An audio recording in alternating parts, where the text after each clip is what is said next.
datang ke dokter ya aya hasudan aya naon ria ieu teu pernah ieu dibawa ke dokter kunaon si hayang kalem bae ku makhluk kunaon si sirik pidik aya bae di jero hate teh kunaon si hubud dunia aya bae di jero hate teh bawa ke dokter ka mana dokterna ka mana Bismillahirrahmanirrahim wa idh qila lahum uskunu hadhil qaryata wa kulu minha haitsu syi'tum wa qulu hittah wadkhulul baba sujjadan naghfir lakum khotoyakum sanazidul muhsinin. Allahu a'lamu bimaradi wa dzkurlan eling sira Muhammad izkila waktu raden ucapakeun lahum kade Bani Israil Opelapan uskunu menang sira kabeh hadhil qaryata iki kampung Baitul Muqaddas tegese Baitul Muqaddas kululan pada marangan sira kabeh minha saking hadhil qarya haitsu syi'tum min dalam panggonan kersa sira kabeh wa qulu lan ngucap sira kabeh hittatun amruna hittatun utai perkara ingsun sadaya iku nyupreden lungsurakeun dosa den hampura dosa wadkhulul babalan pada maranjing marane kabeh ing lawang babal qaryati tegese lawang kampung sujada hale pirang-pirang kang condong sujuda inhinain tegese sujud condong nagfir maka bakal ngahampura isun agung binu ni kalawan nganggo nun wa tailan tatawfi mabnian lil maf'uli halekang den mabniakeun kade maf'ul lamun ta tufar lakum kade sirakat khotoyakum ing pirang-pirang kaluluputan sira kabeh ing pirang dosa sira kabeh sanazidul musinin besok bakal muhi ingsun agung ingong kang gawe beci kabeh betaati sawaban kalawan taat sawaban ane ganjaran. فبدل الذين ظلموا منهم قولا غير الذي قيل لهم فأرسلنا عليهم رجزا من السماء بما كانوا يظلمون الله أعلم بمراد فبدل الذين maka ngagentiakeun sapa wong akeh zalamu pangkar kang pada ngazalim ya lazina kabeh minum saking Bani Israil qaulan ing ucapan ghairal ladzi qila kang orandana den ucapakeun ya lazilahum kadue alladzina faqalu maka ngucap alladzina ngucapin lapad habatun fi syaratin habatun iku ijil indalum sya'af rambut pada qalulan manjing ya alladzina yazabun alaikan yasad gabe ala astahim iya tase pirang-pirang birite alladzina fa arsalna alaihim rijza maka ngutus isun agung alaihim ingat tase alladzina ing siksa azaban tegese siksa minas samai saking langit bima kanu yazlimun kalawan barang kang ana iya alladzina iku zalim ya alladzina kabeh iku ngazalim ya alladzina kabeh.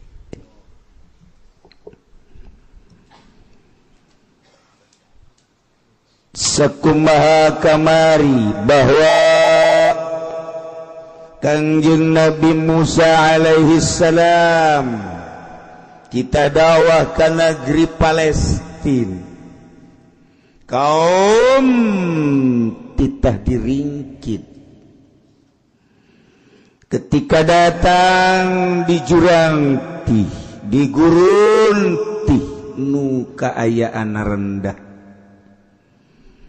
didinya cicing ternyata perbekalan teh geus eueuh timbul dahaga timbul lapar panas anu pohar unjukkanlah ke Kangjeng Nabi Musa alaihissalam Kangjeng Nabi Musa dititah ngaatraksikeun naon ngaranna tungkedna nu jadi mukjizat terhadap Kangjeng Nabi Musa. Ketika kaum ngarasa dahaga menta jang minum, Kangjeng Nabi Musa langsung ku Gusti Allah titah nakolkeun tungked kana batu. Begitu ditakolkeun kala luar cai sesuai jeung letah masing-masing 12 pantai. Ketika panas Allah ngutus mega awan sehingga tiis adu luar biasa. Zallalna alaihimul ghabam. Bebe jalapar Allah mere buah manna wassalwa. Ya Allah ya Rabb. Jang nginum jeung jang mandi aya. Cuaca sakitu tiis kalantaran dipayungan ku awan. Dahar dibere ku Gusti Allah. Hati-hati ieu nikmat kudu dipake ibadah ka Gusti Allah, bersyukur ka Gusti Allah.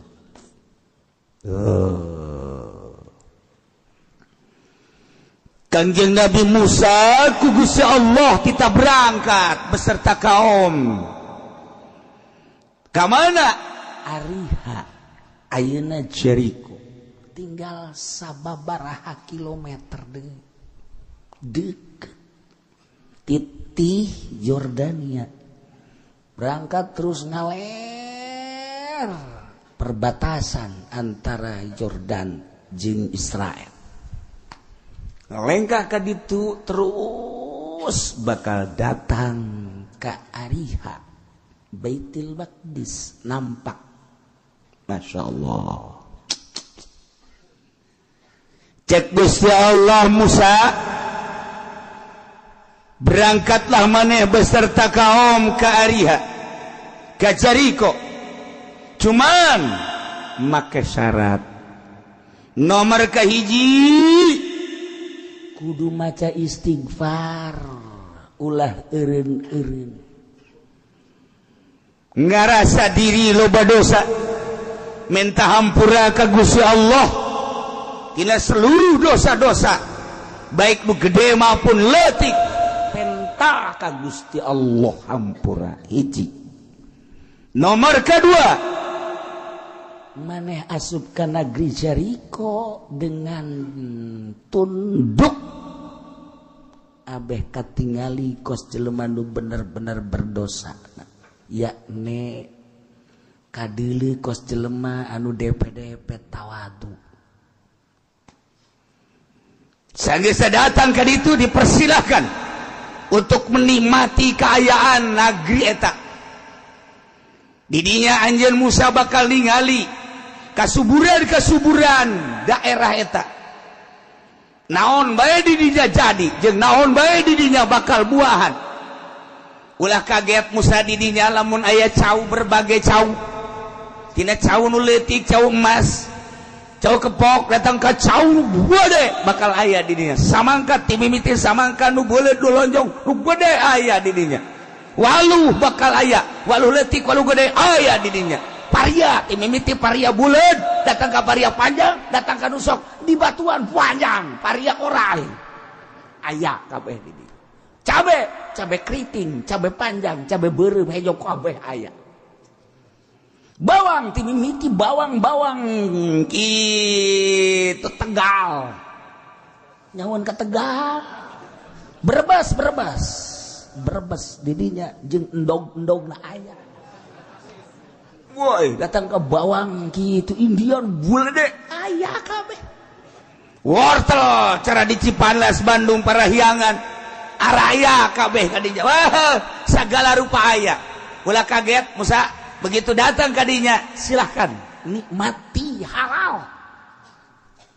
Bejakeun ku Kangjeng Nabi Musa, wahai kaum, Allah geus meresen urang kita berangkat dalam rangka dakwah ke Yerusalem tepatna di daerah Baitul Maqdis nu ku urang kita disinggahi adalah Ariha Jericho didinya tempat anu subur segala rupaya cai singkolocor palawija anu sakitu luar biasa lobana kulantaran cai singkolocor bakal loba cai di harandap anu ngendak anu lempang eta nu ngaran lauk ambalaya pasti asal aya cai aya lauk ada air ada ikan ada gula ada semua ada wanita ada laki-laki aya nu bener aya nu teu bener wah ngarembet aya siap cuman syarat hiji asupna kudu tunduk nomor kedua kudu ulah eureun-eureun maca istighfar ka Gusti Allah Allah bakal ngahampura sakit siap atuh ai di itu subur mah horenganan lain kuari bae deuleu hejo-hejo teh embe deuleu nu hejo wani mapal jelema manggih nu hejo pohara jasa sakitu keur andiupna di masjid barang di panggung aya Golkar hejo pasti ditinggalkeun imam anu kudu ngimaman asar di panggung eta garana deuleu nu hejo lemok eta nu hejo eta kos karena itu ih pohara nah siap masyarakat teh berangkat begitu titah istighfar henteu pohonya teh salantaran dibere nikmat anu pohara awan terus niungan cai singkolocor ditih geus sakitu poharana dahareun loba teu pernah kalaparan teu pernah kapanasan teu pernah kadahagaan malah Kangjeng Nabi Musa nyaritakeun di ditu mah leuwih subur nu pohara nu kadeuleu teh hanya kalazatan nu babalik nangan ka awak doang an aya istighfar mah qalbu poho ka Gusti Allah Masya Allah nu mantap kajadian ieu dilestarikeun wadkur ingat anjeun Muhammad izqila lahum ketika diomongkeun ka Bani Israel Kanjeng Nabi Musa sebagai pemimpinna bejakeun Musa uskunu hadhil qaryah caricing maraneh kabeh di kampung yakni Baitul Muqaddas datang ka dinya lantaran subur wa kulu minha silakan dalahar halal naon bae nu aya haitsu syitum di mana bae maneh kersa maneh hayang maneh hendeuk mangga bae wakulu cuban ngomong aranjeun kabeh hiqqatun ay amruna hiqqatun mas'alatuna hiqqatun yakni anta hiqqa anna khotoyana kami mah eueuh deui ngan sakadar menta dihampura kesalahan-kesalahan kami hiqqatun sok baca istighfar astagfirullahalazim sambil berangkat masuk negeri eta tawadu ka Gusti Allah sambil istighfar maka engke ku kaula cek Gusti Allah naghfir lakum khotoyakum bakal dihampura kasalahan-kasalahan aranjeun kabeh ulah-ulah anu leutik nu gede dihampura ku kaula asal seperti eta lamun geus dihampura maneh aya dina ihsan bagus ihsan makin loba makin istimewa makin loba makin bagus makin loba makin bagus kayak ku kaula ditambah-tambah sanazidul muhsinin bakal ditambahan ku kaula kabagusan sok laksanakeun berangkatlah Kanjeng Nabi Musa beserta kaum ieu teh supaya diinget ku Kanjeng Nabi urang maksudna ku urang sebagai pengikutna sebagai umat Kanjeng Nabi urang Kanjeng Nabi Muhammad ketika urang dibere nikmat bakal kumaha kamari ieu mah getol jasa ngaji kercan boga motor barang bogang motor saminggu ngaji saminggu henteu saminggu ngaji saminggu henteu motor teh lain pake syukuran kercan boga mobil mah getol ngaji barang boga mobil boh teu kaburu ngaji mobil berarti jadi siksa kamari ieu keur pas-pasan mah ongkos teh daek ngaji daek salat barang amboh duit ieu jutaan kuari geus poho ka ngaji poho ka salat kamari mah teu hayang ganti HP nu jadul ge terus wah kuari mah lamun teu bisa WhatsApp teu bisa jadi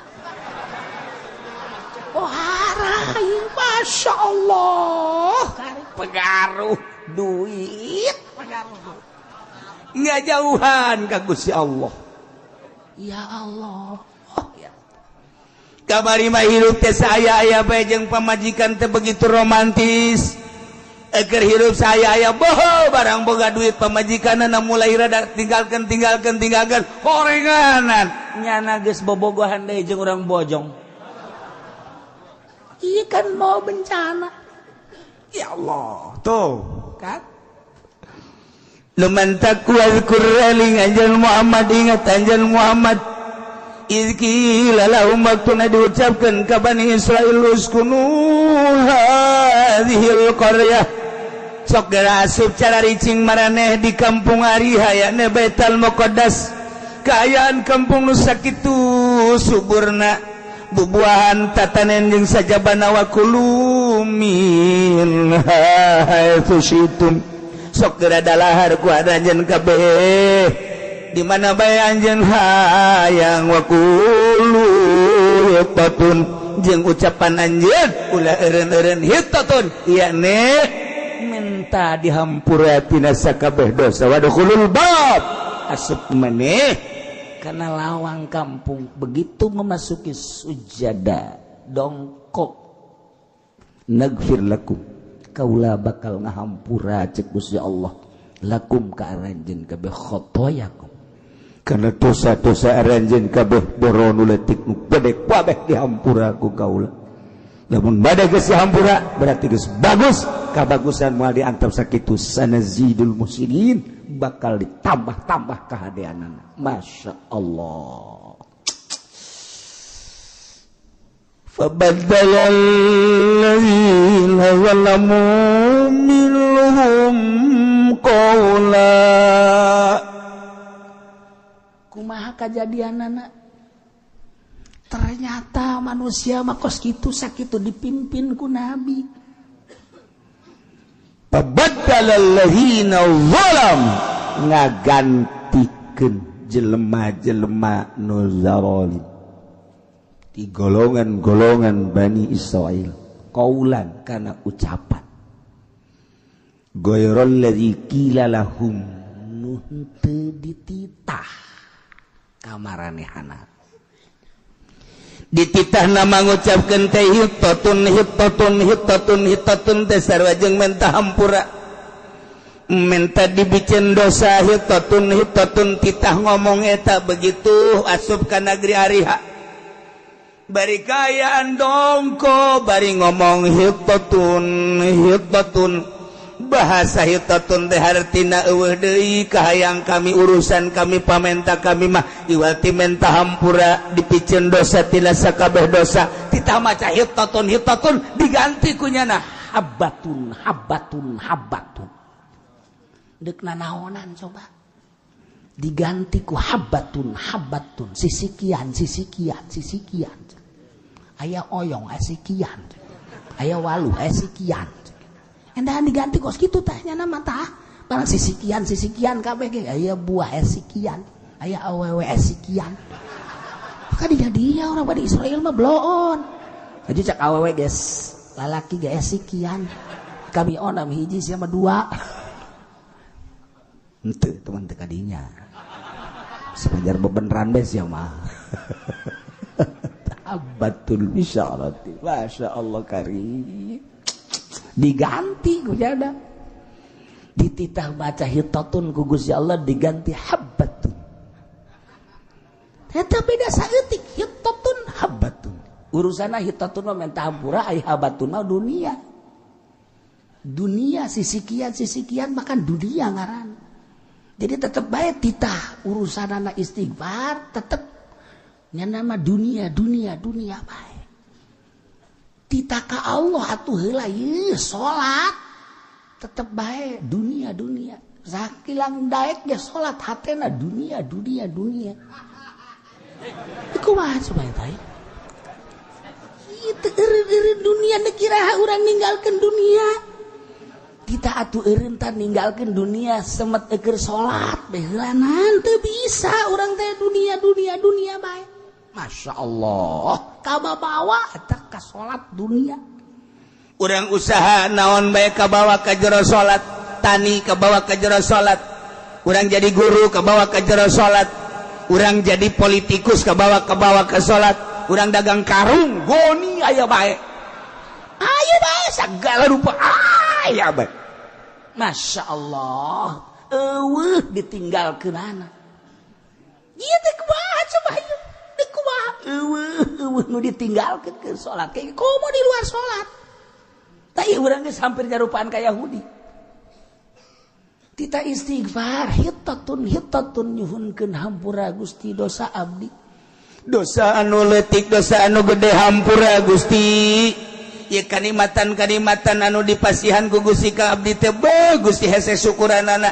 Abdi teh ku teu syukuran teh berarti kan dosa. Hampura dosa-dosa abdi Gusti, tina mahiwal ka Gusti, tina teu nurut ka Gusti, tina maksiat ka Gusti. Hampura Gusti. Tita maca eta hitatun.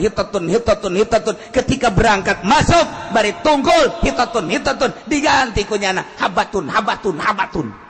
Dunia. Malah titah tungkul teh endahan ngeson. Nah daonan atuh. Ngesot jan. Fabaddalal ladzina zalamu minhum qaulan ghairal ladzi qila lahum. Titah maca hitatun hambatun. Titah wadkhulul baba sujada tungkul ngarengkuh endahan ngesod nya make birit esod make birit naona cak Kanjeng Nabi Musa dulur ulah habatun hitotun nomor kaduana tungkul kita ongkos anu ruku lah kos turuku gitu dong kok ulah ngesod ulah tetep kabi mandek habatun bari ngesod habatun Kanjeng Nabi Musa gides-gides bae wara rese amat sih kaum. Barang datang ka ditu teh atuh asup da geges teu mentah hampura, asup da geges teu DP nu di dieu teh kemewahan dunia, kaayaan kasuburan. Ningkat pikiran teh lamun kamari mangan sakitu ditih. Ieu mah luar biasa geus dibejaan ku Kangjeng Nabi Musa sagala rupa aya palawija mimiti buah-buahan araraya kemudian kitu sayur mayur araraya jeung sajabada araraya anu dibayangkeun ku nyana kasuburan nu babalikna jang ka awak doang. Urang geus ada ieu. Awas. Ketika urang dibere dahareun inuman eta ngan babalikna ka awak doang. Haju gendut ngising ka empang nu untung mah jumbo. Tahu jumbo kan untung. Tuh coba ayo. Iya pagawean roh na mana, kolbu na mana. Mentek diatur di ahli torikoh mah di torikoh mah ulah terlalu ngurusan awak coba ngurusan ruh bae. Ai urang di syariat makan urusan ngan sakadar zahir bae. Ieu kolbu mah teu pati diurusan. Mentek lamun jelema teu ngurusan kolbu tidak terkecuali kiai tinggal kiai makin hayang di kiai-kiai. Lamun geus hayang di kiai-kiai, lamun teu dihormat nya nama manyun bae. Teu dicium beleungeunna, teu dicium tangan. Nya nama geus dicirian teh si eta tilok cium tangan ka aing. Awas ku aing sia. Dicirian ku nya nama. Teh eta kiai goreng hate eta nu kos kitu. Emang ge kabehan ge osok sih goreng hate mah. Ayo mencet embe kula ge osok goreng hate. Diiris-iris digoreng. Hate embe eta mah. Tuh. Lamun urang teu ngurusan kolbu, ketika urang jadi lurah takabur, ketika urang jadi DPR takabur, ketika urang jadi bupati takabur, ketika urang jadi gubernur super takabur. Ketika orang jadi menteri super takabur. Ketika orang jadi presiden XXXL. Jadi takaburna XXL. Pohara eta naon teu urusan kalbu. Ulah kajeun teh mah geus parantina, nu sugih dagang, nu sugih usaha, nu tani, pejabat takabur parantina. Kiai makan lain paranti takabur. Tapi kulantaran teu urusan batin sarua bae. Sarua bae. Hai. Ka aing sia teu nanya pada kiai. Teu nanya sia. Ngaji ka mana? Mang haji kok tukang lauk bae. Kiai. Lamun disebut kiai karakter isuk mamanya naik atuh setik. Eta kan penyakit eta geus kitu garana penyakit. Dunia penyakit. Nah, ieu teh diurusan ye. Nu batak ngurusan awak mah babari. Ketika orang muriang, puyang, bodrek, teu mempan. Itu prokol, teu mempan keneh bae. Naon kata? Dagorin.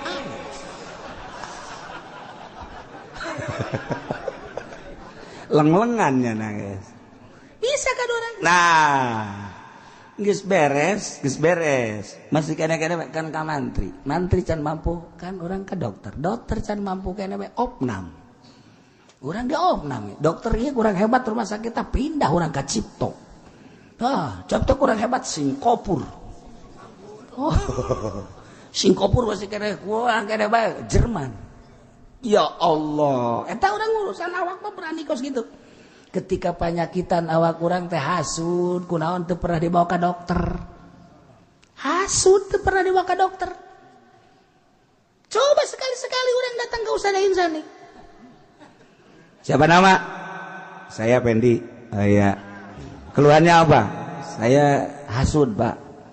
Hasud. Iya, Pak, penyakit batin saya, Pak. Katanya kata Kiai Uci suruh ke dokter, jadi saya ke dokter sini. Wah, ini mah harus dibawa ke Grogol nih. Ya lagi itu jemput ke pengurus dirinya. Sus, rantai bawa sini. Ada nama Pendi nih.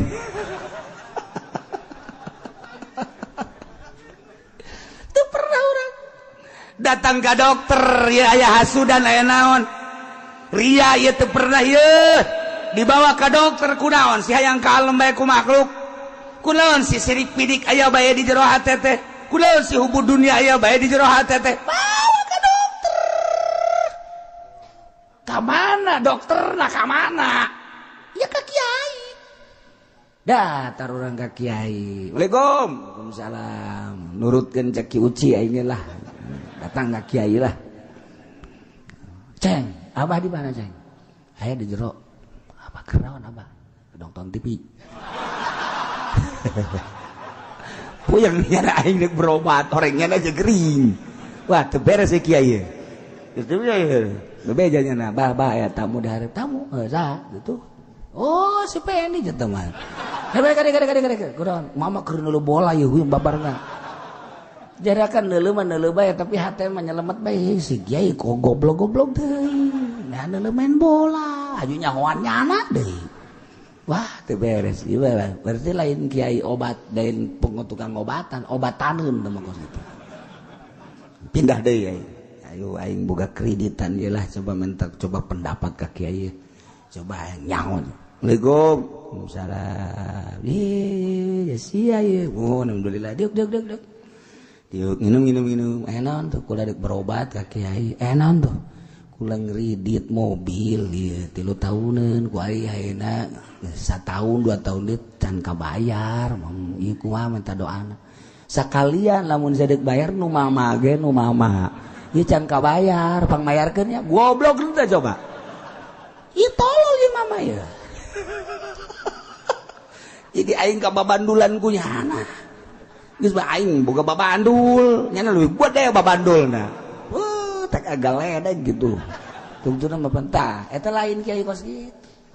Nuk bana tuh lamun urang awak puyang awak gering ka dokter jelas rumah sakitna horenganan batin mah eta teh ka mursyid. Numantak eta guru tariqah kudu mursyid lantaran nyana geus usul ilallah bisa ngomean batur sebab kadeuleur rangka manusia ketika ria, ketika ujub, ketika hasud, ketika takabur, hubul dunia, hubul jah kanyahoan eta nu mantak nyana ngaulah-ulah ge resep dunia nyana geus henteu nu mantak ulah-ulah ge ujub nyana geus bisa henteu ujub nu mantak ulah ge ka batur hasud nyana geus teu hasud nu mantak ulah ge hayang kalem ku batur nyana geus bisa teu hayang kalem ku batur ketika cak kiai hei dulur ulah hasud cak tatanggana nyana ge hasud mun aya kiai ulah sok hasud teh ya artina sirik pidik batur anu sugi urang ayeuna hasudan urang nu gering eta nu kitu tarana hasud dulur ulah sok hasud ja cak tatanggana nya lagi hasud nya lagi kamari ribut jeung adina nya lagi ribut kamari tuh mal bisa tapi guru mursyid nu mantak bisa ngobatan ketika aya pasien nyana mena geus teu aya nanaonan di jero hatena hiji be Allah eta kat. Nah, ieu kan Kangjeng Nabi Musa. Nabi Rasul boga mujizat. Dakwah dibawa kaumna ka negeri Ariha. Ketika berangkat titih ke Ariha, maka persyaratan cek Gusti Allah hiji syaratna teh kulu hittatun. Awas. Kudu maca hittatun ya le minta hampura ka Gusti. Dua, wadkhulul bab. Asup ka lawangan sujada. Togol, mendek. Nomor katilu dipersilakan ke geus datang ka ditu wa kulu minha haitsu syi'tum geus datang ka ditu silakan anu dihayalkeun hanya dunia habbatun bisyaratin ngesod lempangna leuwih teuing akhirna kan ditegor ku Gusti Allah Musa persyaratanna tilu kok ieu kuarikeun mahiwal aduh Gusti abdi geus kurang kumaha capek lain tadi nasehatanku abdi teh terus dinasehatan tapi memang buah kawarahna Bani Israil teh kos karari iya dipimpin ku Nabi atau komo dipimpin ku Kiai Golkar pantes jak kiai na ge kos kitu cacak ku Nabi masih kena mahiwal Kangjeng Rasul turun ke alam dunia diturunkeun kemudian manehna Kangjeng Rasul teh dakwah kurang kumaha pamentana dicumponan cek musyrikin Muhammad kami daek iman tapi tuh coba bulan turunkan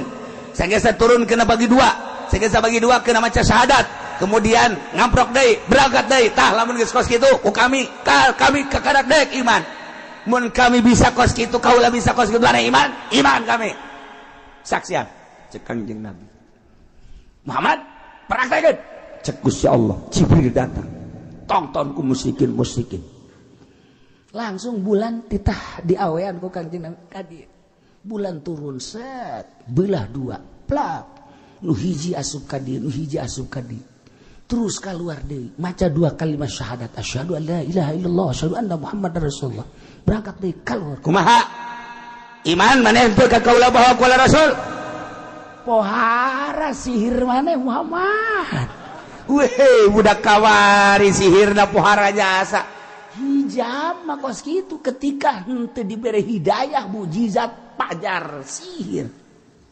karomah pajar sihir pajar karomah dibalikeun tah dipimpin ku Kangjeng Nabi bae kos itu teh komo urang mantak urang we geus sakadar sakula mah mantak sakadar nyampekeun dulur ye bahwa main gapleh teh haram sebab eta teh judi geus susah kitu ketika liwat anu main gapleh bisa kita budak dulur ulah sok ngadu kotoknya lantaran ke urang bakal diadukeun deui haram hukumna ngadu kotok geus kula liwat aya nu ngadu kotok bisa anda budak ngadu kotok geus bae ngomong geus nyanana terus bae atuh geus asal ulah kadorakaan doang apalagi jeung pejabat ngaji geus ngade ulah sok korupsi ajunya na maling bae terus sabodo eta maka bagi nyana berarti nyana siap dipanggang ke di neraka beres geus sakitu tuh ya ieu hese jasa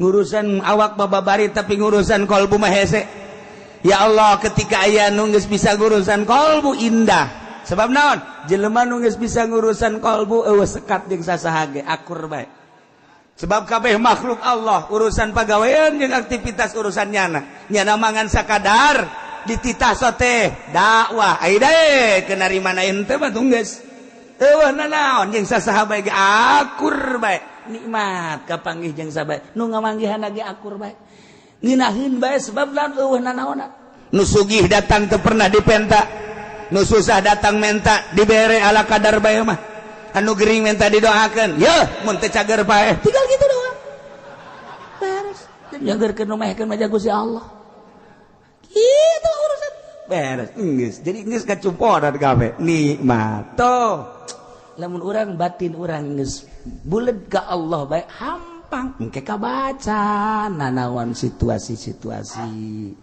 jeung jelema-jelema kanyahoan moal nu sok didongengkeun ku kula teh itu teh Mbah Khalil Bangkalan waktu manehna di Tuban eta nyarakeun keur budak keneh eta mah kakareke umur 12 tahun di Tuban begitu keur salat magrib balah mau masjid pinuh nyana seserian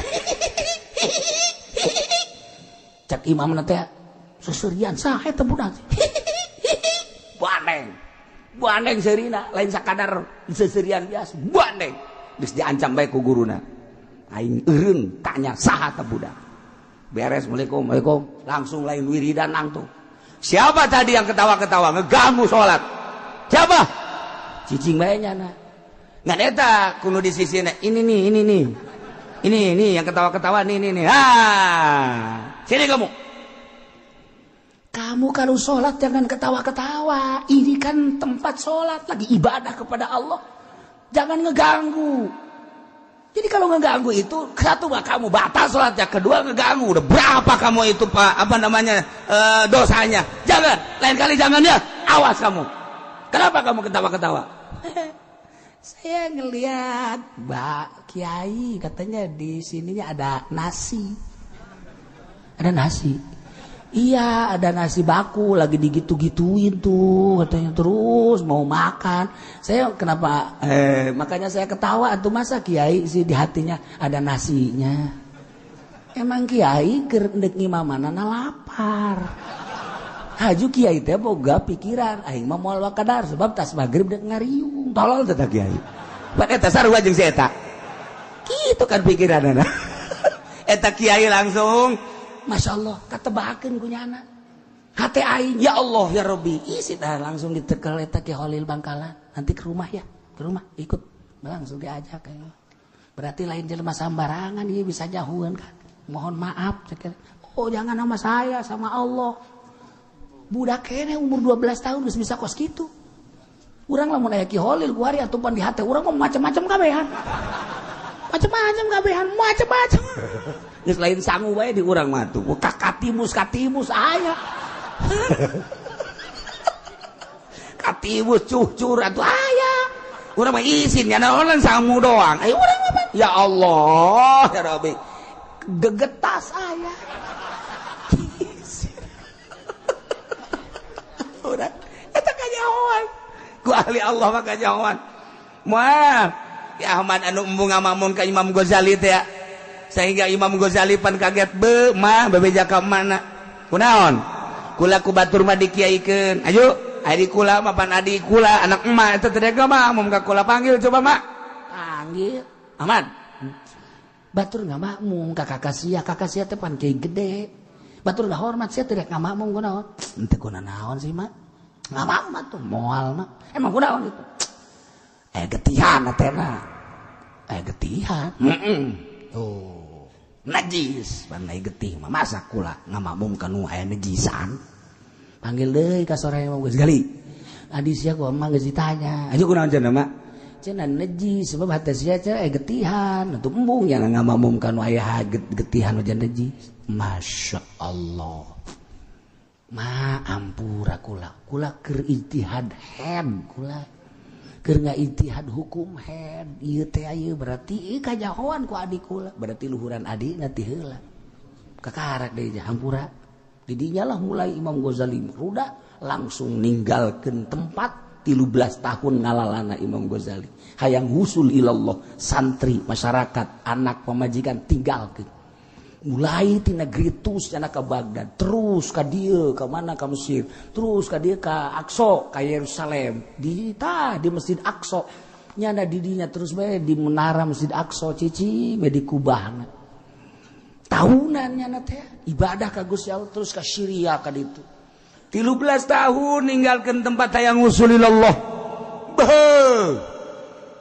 Imam Ghazali lain sambarang 13 tahun geus usul geus bener-bener jeung Allah kakarak ku Allah titah balik deui nya ka negeri Tus di Iran kakarak deui nya ngajar pohara jasa kamari kula jadi kiai lain kiai ketika kula lain encan jadi ahli Allah kiai kula lalagaan hayang dihormat bae hayang dibere bae hayang diagung-agung bae ternyata horegadan kiai nu kos kitu kiai neraka jahanam Imam Ghazali sebab nyana nu ngarasakeun ketika jelema geus jadi wali Allah cek Imam Ghazali geus hayang nanaon embung dikiaikeun teh Imam Panbol marilah kita dengarkan tausiah yang akan disampaikan oleh Kiai Haji Fudhali DRS-nya DRS mandi ditegor mending DRS-nya menang meuli eta kan eta kos kitu da naon eta jahanam eta kosna mah kos kiai padahal mah eta teh penghuni neraka jahanam ye cak Imam Ghazali saya sok nyalakeun aing ye cenah ki uji mah kos kitu teh lain aing sakali deui cak Imam Ghazali aju cenah henteu cenah aju kiai kumaha tuh kieu sia mesti aing mah aing henteu maksudna cenah kiai kitu dan teu aing kadang-kadang gitu gitu lah seperti Imam Ghazali aing mah nyampikeun emang di lembur teh sok nyampikeun saralah bae ki uji mah ngaharamkeun anu ki uji mah neraka jahanam lain aing Imam Ghazali si anak nu salah tuh kan cek Imam Ghazali ieu cenah tulah disampaikan endek bae aing mah nyampikeun endek bae mah sabodo teuing mah sia bae eta mah manya ya ceramah make DPR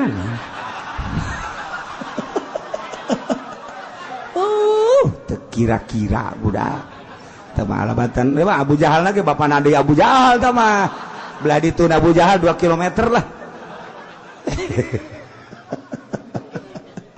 ya Allah ya Rabb kumaha kesalahan umat Kangjeng Nabi Musa kaum Bani Israel ketika titah hittatun endahan habatun ketika titah sujada endahan yazapuna ala astarihim kumaha fa arsalna alaihim rijzam minas sama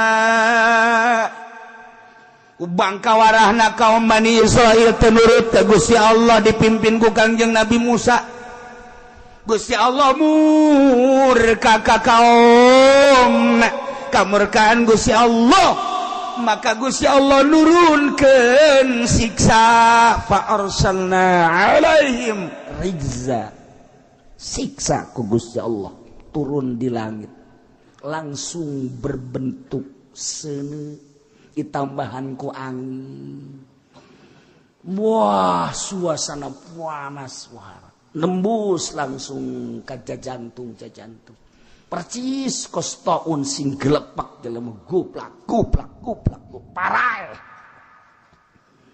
sabaraha seketika eta anu paeh wa mata bihi minhum fi waqtin wahid 70 alfan seketika eta kena paeh 70.000 manusia gelepak kabeh kostoun blah turun ti langit fa arsalna alaihim rijzam minas sama kunaon dia bima kanu yazlimun lantaran nyana zolim kadirina dibere nikmat lain pakai syukur endahan pakai kufur dititah istighfar endahan diganti ku urusan dunia dititah tadarru ka Gusti Allah endahan takabur ka Gusti Allah dititah ibadah ka Gusti Allah endahan murkanya dan teu daek ibadah Muhammad ingat anjeun ketika kaum Bani Israel dibere nikmat endahan kupur lain pakai ibadah nah bejakeun ka kaum anjeun Muhammad Kanjeng Nabi geus kabejakeun di zaman sahabat urang teka bagian lantaran urang hirup lain di zaman Kangjeng, lain di zaman sahabat, tapi di zaman Ahok. Urang di zaman Jokowi ku hari kepresidenan urang teka dengeng. Disampaikan ku para wali-wali Allah kamari ieu. Can ngadenge. Urang ku hari kakarak ngadenge. Ieu ge kabeneran teu ngabesan poe Minggu ieu. Kakarak ngadenge. Nah ketika nikmat diganti jadi siksa ke lantaran kita syukuran jadi kufuran, moal henteu ku Gusti Allah bakal disiksa. Ku ari kurang kumaha dibere jabatan hiji nikmat dipake kufur ka Gusti Allah, tungguan. Kamari ieu mah rada hararese urang. Dahar ge hese di zaman Bung Karno kamari gur-gur di dahar keneh bae. Ketela di dahar keneh bae.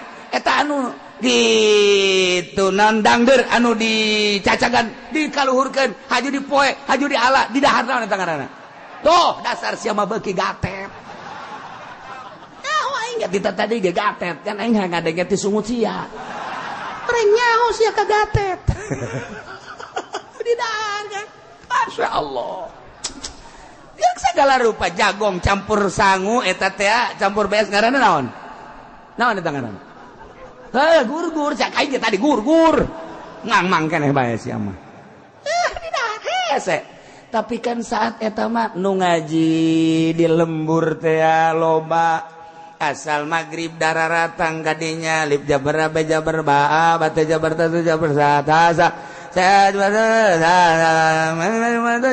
mata sia mata sia jauh nggak lembur ayo coba ge urang maghrib kadinya di lembur mana bae ngarareja balik ke musola balik ke masjid adem perasaan nu diobrolkeun teh sakadar kumaha dituplak cabe bagus kumaha dituplak jagong bagus alhamdulillah belah ditu mah rada kena angin nu diobrolkeun teh sekitar eta masyaallah ketika derep bebarengan urang derep asal geus ditita mah burong kabeh sawah anu kizaid tapi anu derep kabehan kebersamaan luar biasa menang 2 poe eta teh ngetem tah heucakna teh heucak naon teh ngaranna teh sesa ngari teh tadi hadap ngagampung hararese jasa kebersamaan masyaallah bohara jasa haji bebejakan nu bogana ya kula tas ngagampung meunang sabakul bawelos sia tuh coba ya Allah ya Rabbi papa bohara jasa terus dibagi 1 2 3 4 5 ka dia 1 2 3 nah ieu jang bawona ieu haji ieu da dibagi dibagi terus ieu jang dalem ieu jang bibit ieu jang tuh dibagi rapi baheula mah ya masyaallah kamari ieu teh ke zaman urang teh pertanian rapi barang gadieuna zet jual beli motor beli mobil zet bea kabeh beres beak bari mahmur imah jeung sumur doang we wah kuari jadi santri Cinglu jadi santri Korea santri Cina santri Jepang mulai ngahanju-hanju kuari pemikiran geus berbeda tingkah geus berbeda segala geus berbeda aya kuari liwat ka lembur anu masih ngade ngaji kuari tu ngaji liwat ka mana lamun urang liwat ka mana ge kuari ke gara ieu bae masyaallah narongton TV bae narongton TV teh dibere hobi jasa dibere di isuk datang ka beurang datang ka sore datang ka peuting datang ka isuk deui aya anu henteu nyangu-nyangu aya anu nyangu jadi kerak kabeh lantaran pohoan nonton TV kabeh ngaji geus henteu deuk kumaha ganti supaya daek kuari kumaha TK ganti ku TK bagus sakitu mah ngan niat nu beda baheula mah ikhlas TK mah kan kudu bayaran teu ikhlas hasilna moal beres keur ieu mah bareng maraganan ngaji bae gitu. Beres balik. Naik nu kakuran beres geus. Sugan maredet henteu aya ge hiji 2 jang lampu doang. Geus bae beres uang minyak teh aya ge teu nu peduli we nu henteu. Mun boga murid 100 nu peduli 5. anu 90 ya Allah ya Rabbi atuh teu bae tapi kan manfaat bersama maca Quran bersama kuari TK bagus ngan aya bloon mana bloon orok di pagahan manasik biasa orok lebay kalam lebay dek kira ka makahan Aisyah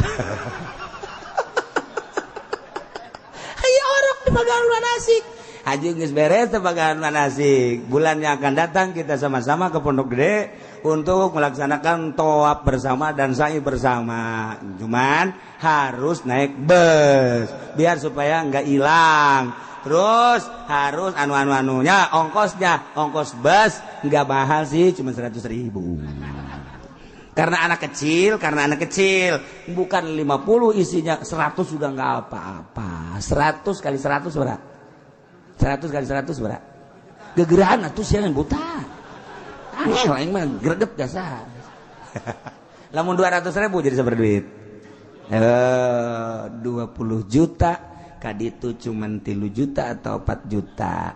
Geus anu silemna sabaraha juta. Ieu mah keur carita doang. Carita eta keur kakarakos gitu dan lain-lain sebagainya. Henteu jore palinter ngan manfaat mau sakitu doang sebab teu ikhlas asal timbul teu ikhlas kiruh caina asalnya na kuku ceprakan di cai kiruh atau kadituna kiruh mun kurang-kurang dilempeng-lempengkeun mah bahaya mantak masuk bae ka TK kadina lempengkeun deui ku urang ceng sia geus TK sing adanya kudu ikhlas gitu ya urutan abah eta ikhlas teh lain tah tas nganasehatan anak aja urutan abah eta ge sarua